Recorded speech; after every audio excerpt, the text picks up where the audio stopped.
Thank you, Mr. Chairman.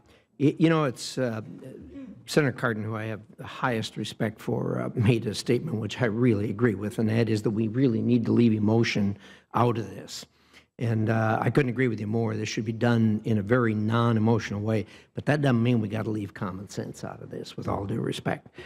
You know, we've gone from the mantra of no deal's better than a bad deal, and I've heard everybody say that a few weeks ago.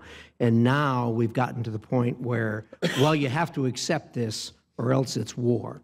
The mantra has changed dramatically, and all I can say is, after reviewing this, even in a cursory fashion, anyone who believes this is a good deal really joins the ranks of the most naive people on the face of the earth.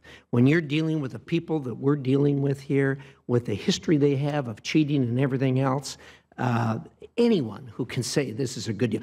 I know the justification is, well, it's not perfect. Well, the word perfect shouldn't even be used in a sentence with this agreement. It isn't even close to that. One of the most disappointing things, and I joined the chairman in this in that closed hearing yesterday, is we've been told we have no choice in this. We have no choice in this because we have gone from the position where we started, where we had Iran isolated, and they were viewed on the world stage as a pariah. If we don't go along with this, we're told, the other negotiators are going to go along with this, and the United States will be isolated on this issue, and we will be the pariah on the national stage. Now, just think about that, where these negotiations have taken us from a situation where we had Iran exactly where we wanted them to now, if we don't go along with this, then we are going to be the isolated and pariah character on the national stage. Well, look, the other thing that was so important in this was verification. We have to have verification. Everybody said this is the #1 thing on verification. Well, everyone here knows that there's a site called Parchin. And Parchin was a subject of these negotiations, and Parchin was designed, and I heard the Secretary say that we're going to ensure that their nuclear ambitions are only for peaceful purposes. How in the world does Parchin fit that? Parchin was designed and operated as an explosive testing place where they designed a detonation trigger for a nuclear weapon. Parchin stays in place. Now, does that sound like it's for peaceful purposes? Let me tell you the worst thing about Parchin. What you guys agreed to was we can't even take samples there. IAEA can't take samples there. They're going to be able to test by themselves. Even the NFL wouldn't go along with this. How in the world can you have a nation like Iran doing their own testing? Now, I know Secretary Moniz, who by the way, I think is one of the brightest guys that I know, has told us, oh, don't worry, we're going to be able to watch it on TV, and there's a good chain of custody for the samples that are going to be taken. Are we going to trust Iran to do this?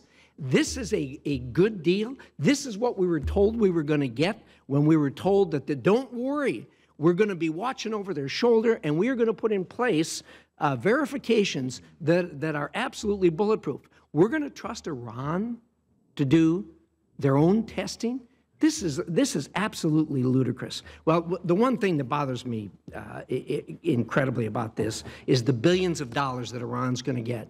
We've been briefed on the fact that while they have been in this horrible financial condition, and we have gotten them to a horrible financial condition, one of their national priorities has been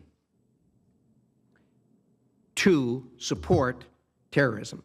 They've supported Hezbollah, Hamas, the Houthis, with financial aid, with military aid, with every kind of aid there is. Everything we're trying to do in the world has their fingerprints on it, trying to do us in.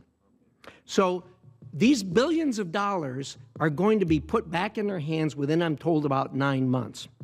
And again, we were told yesterday, it doesn't matter what we do. Congress, go ahead and do your little thing. It doesn't matter, because we don't have control over this money. Actually, it is the other people who are sitting at the table that have control over the money. And no matter what we do, they're going to release the billions of dollars.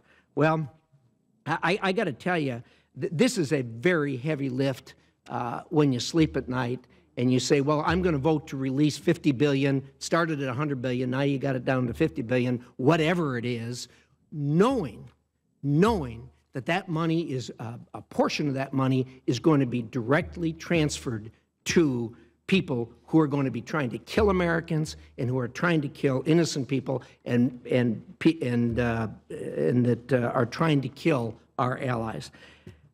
To say this is, to be able to walk away from this and say that this is a good deal is ludicrous. With all due respect, you guys have been bamboozled, and the American people are going to pay for that. Thank you, Mr. Chairman.